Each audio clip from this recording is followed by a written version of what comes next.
Hello and thank you for joining us. I'm Ashley Hurley with your latest LMU Tri-State News update. The man accused of placing hidden cameras inside public restrooms received a 20-year sentence when he pled guilty on Monday. 49-year-old Randall Rogers pled guilty before criminal court judge Shane Sexton to multiple counts of sexual exploitation of a minor, attempted sexual exploitation of a minor, and unlawful photographing in violation of privacy. The investigation was a joint effort by the LMU Police Department, the Claiborne County Sheriff's Office, and the Middlesboro Police Department. Rogers was charged both in Tennessee and Kentucky with photographing visitors of all ages in public restrooms. The investigation states Rogers placed small boxes that appear to be air fresheners on the backs of the toilets inside the men's restrooms of the Middlesboro, Kentucky Walmart and the Harrogate City Park.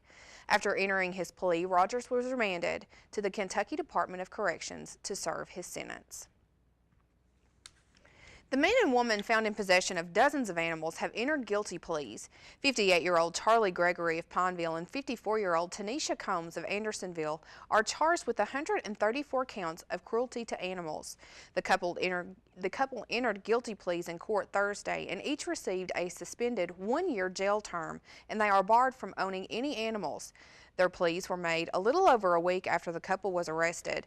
During a traffic stop, officers discovered chickens, peacocks, rabbits, and dogs packed inside a horse trailer.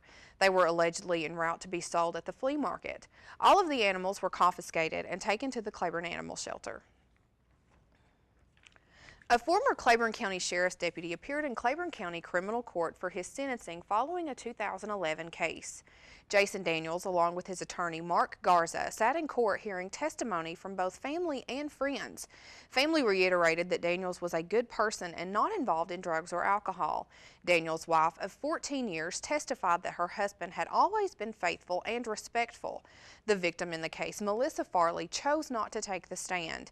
Daniels himself took the stand and apologized to the Claiborne County Sheriff's Office and his church. He stated that he made a bad decision that he will pay for the rest of his life. Daniels was found guilty of sexual misconduct by an authority figure, and his judicial diversion was denied.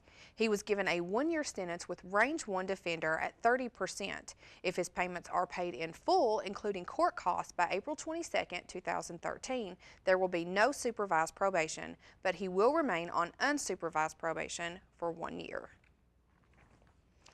The driver involved in a tractor-trailer accident last Sunday afternoon is charged with driving under the influence. 45-year-old Jay Cogdill of Lincolnton, North Carolina, was driving the truck northbound on Highway 25 at the intersection of Lower Caney Valley Road when he failed to negotiate the curve, overturning the truck. The accident had both lanes of the highway blocked for approximately 3 hours. Sheriff's deputies transported Cogdill to the Claiborne County Hospital while his passenger refused to be treated. Cogdill is charged with DUI, failure to maintain due care, possession of alcohol in a commercial vehicle, registration violation, and financial responsibility. The Tennessee Highway Patrol is investigating the accident. A Claiborne County woman faces 10 years in prison after a guilty plea involving drugs and prescription fraud. 35-year-old Patsy Leedy of New Tazewell pled guilty in criminal court to conspiracy of sale or delivery over 200 grams of oxycodone and prescription fraud. Judge Shane Sexton sentenced Leedy to 10 years in Tennessee Department of Corrections custody, followed by 4 years of supervised release. She was ordered to pay court costs, a $2,000 fine, $10,000 to the New Tazewell Police Department Drug Fund, and $10,000 to the Tazewell Police Department Drug Fund. The convictions are a result of a joint investigation between the Tazewell and New Tazewell Police Departments. Leedy was convicted on behalf of the state of Tennessee by Assistant District Attorney General Jared Effler. A Speedwell man is facing prison time in the forfeiture of property after entering a guilty plea earlier this week in criminal court. 61-year-old Gary Suttles pled guilty to the sale and delivery of a Schedule II controlled substance, possession of Schedule II, III, and IV controlled substances with intent to sell or deliver, and possession of a firearm by a felon. Judge Sexton sentenced him to 3 years in Tennessee Department of Corrections custody in order to forfeit a Jeep truck, a little over $35,000 to the 8th Judicial Drug Task Force, and an additional $21,000 to the Campbell County Sheriff's Department. The case was closed due to the effort of a joint investigation between the Campbell County Sheriff's Department, the Claiborne County Sheriff's Office, and the 8th Judicial Drug Task Force that was launched in August of 2012. Now for a look at sports, let's turn to our very own Adam Plyler. The Lady Rail Splitters took to the court Wednesday night in the 2013 Food Lion South Atlantic Conference Women's Tournament as the 8th seed. Roger Hodge and his ladies traveled to Anderson, South Carolina to take on the 1-seeded Trojans.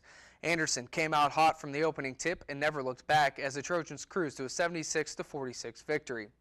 Head coach Roger Hodge talked about his team and the positives from the whole year.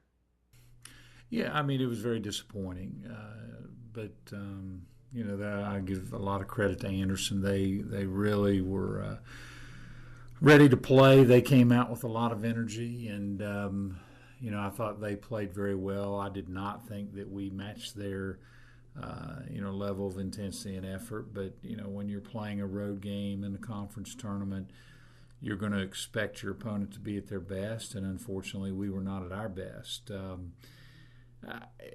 I thought that, you know, we made strides this year. We lost from last year's team 3 very significant pieces in Lauren Cochran, Amberly Odell, and Daisha Lee Solomon, and we had kind of band-aided that team together.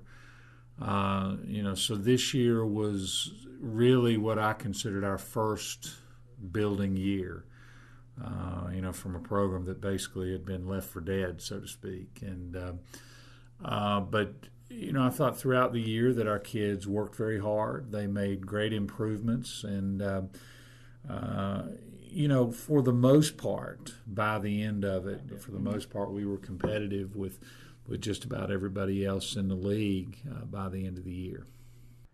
The Lady Rail Splitters fall to 14-15 on the season with the loss and look to make another run at the conference title next season. Let's move on to men's action from Wednesday night. The 11th ranked Rail Splitters kept their postseason alive and their hopes for a number 1 seed in the NCAA tournament alive as they beat a tough Tusculum College team 82-53 in the quarterfinal round of the Food Lion South Atlantic Conference tournament held in Harrogate, Tennessee. The 1-seeded Rail Splitters started early and put the foot to the pedal as they raced to a 42-21 halftime score. The Rail Splitters never looked back from there, winning by 29. Cam Carden led the team in scoring with 17 points, Jake Trolley tallied 16, and Vincent Bailey contributed 12 as well. Assistant coach Chris Cottrell tells LMU Tri-State News what the weekend has in store for the very confident team. Really good win last night against Tusculum in the first round of the SAC tournament. Played well, beat them, 29. Had good performances from Jake Troyley, from Cam Carden, Vinny Bailey, and Dustin Craig off the bench. I think we're all looking forward to this trip to Greenville, getting on the bus later on this evening after practice, getting away for a couple of days and focusing on the task at hand, which is to take care of our game in the semis against Carson Newman and hopefully play for the championship. The Rail Splitters improved to 23-4 on the season and get set to travel to Greenville, South Carolina to take on rival Carson Newman University. That game is set to tip off Saturday at 5:30. As always, you can catch the radio action on 91.3 WLMU or online at www.913thegap.com. The South Atlantic Conference will also provide video coverage of the tournament. Just go to www.thesac.com. Again, that's www.thesac.com. Reporting for Lincoln Memorial University basketball, I'm Adam Plyler. Ashley, back to you. The Claiborne Animal Shelter Gloria McPherson Spay-Neuter Clinic is partnering with several East Tennessee shelters in holding a special spay-neuter weekend from Thursday, March 14th to Saturday, March 16th. The clinic will be held at the Claiborne Animal Shelter where, since the opening of the Spay-Neuter Clinic in 2012, the shelter has spayed and neutered thousands of animals in the tri-state area. Registration is required and animals can be scheduled by calling 423-489-3389. The cost is $60 for dogs and $45 for cats. Rabies vaccinations are also available for $10. For more information, you can contact Randy at the shelter at 865-585-2377. Well, thousands of dollars were raised at the kickoff event for the Relay for Life of Claiborne County. The kickoff took place at the Tex Turner Arena during the Rail Splitter basketball games last Saturday night. Teams sold refreshments and more to raise money for the American Cancer Society as well as other programs in the community. Cancer survivors were also recognized during the game as well as the seniors. Fundraising will continue through the year until Relay for Life of Claiborne County takes place in August at the Harrogate City Park. Even in freezing temperatures and snow falling, that didn't stop dozens from coming out and participating in the 3rd annual Doggy Dash. The event was held last Saturday in the east parking lot of DeBus College of Osteopathic Medicine right here on the campus of Lincoln Memorial University. The Doggy Dash is a benefit that supports the Claiborne Animal Shelter and is sponsored by the Student Osteopathic Medical Association at LMU-TV. A dog costume contest was held with photography, face painting, and also a Meet the Puppies. You can find out more about Doggy Dash by visiting alumni.lmunet.edu/Doggy-2013.